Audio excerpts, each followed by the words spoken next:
In light of Black History Month, I'm here to read a story about Martin Luther King Jr. My name is Tyshawn Grundy.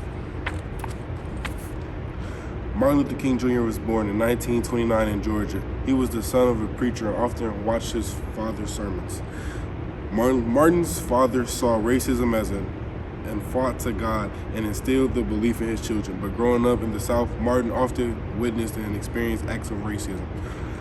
This imprinted on his memory, and he vowed to fight against injustice for the rest of his life.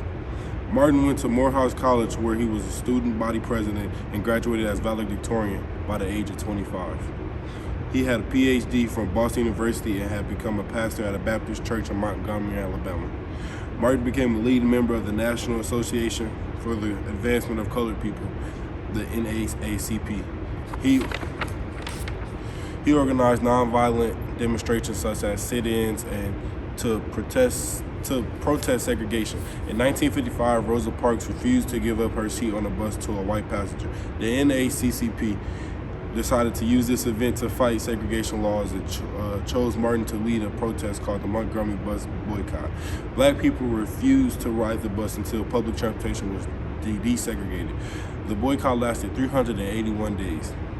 Martin was a skillful speaker who inspired and motivated people with his words. In 1963, he organized the March on Washington along with other African American leaders.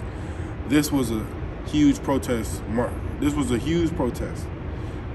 In March involving 250,000 people. It became the setting of Martin's famous "I Have a Dream" speech, which called out the injustices faced by African Americans. In 1964, Martin was awarded with the Nobel Peace Prize for his activism and leadership. Martin fought for civil rights and equality throughout his life, organizing and participating in many other historic protests such as the Selma to Montgomery March, and though he faced intense danger, his home was even bombed. He never backed down. Tragically, he was assassinated in 1968, but his legacy can't be overstated. He is a national icon for peaceful protests and one of the most influential people from the civil rights movement.